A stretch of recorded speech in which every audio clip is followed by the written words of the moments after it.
Pakpattan police का मनशियात फरोशों के खिलाफ crackdown. District police officer Javed Chandar का कहना है कि पुलिस ने गुज़िश्ता माह के दौरान 100 से ज़्यादा मनशियात फरोशों के खिलाफ मुकदमात दर्ज किए।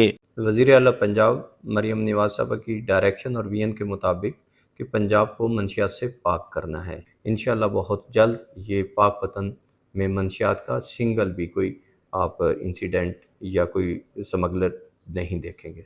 पुलिस की कार्रवाइयों के दौरान मनशियात फरोशों के कब्जे से 81 किलोग्राम चर्स, 1 किलो से ज़ायद आइस, 1 किलो हीरोइन, 1226 लीटर शराब और 8 चालू भट्टियां भी बरामद की गई। पाकपतन पुलिस ने इस माह मनशियात फरोशों के खिलाफ एक बहुत बड़ा ऑपरेशन किया है और 102 मुकदमात दर्ज किए हैं और 102 मुकदमात के मुलज़मों को गिरफ्तार भी किया है, उनसे मनशियात बरामद भी किया है और उनको जेल भी भेजा है। पुलिस हुकाम का कहना है कि वज़ीर आला पंजाब के विजन के मुताबिक पाकपतन पुलिस नौजवान नस्ल को मनशियात की लानत से बचाने के लिए हर मुमकिन इक़दामात उठा रही है। कैमरा टीम के साथ मोहम्मद शकील कंबो, 89 न्यूज़, पाकपतन।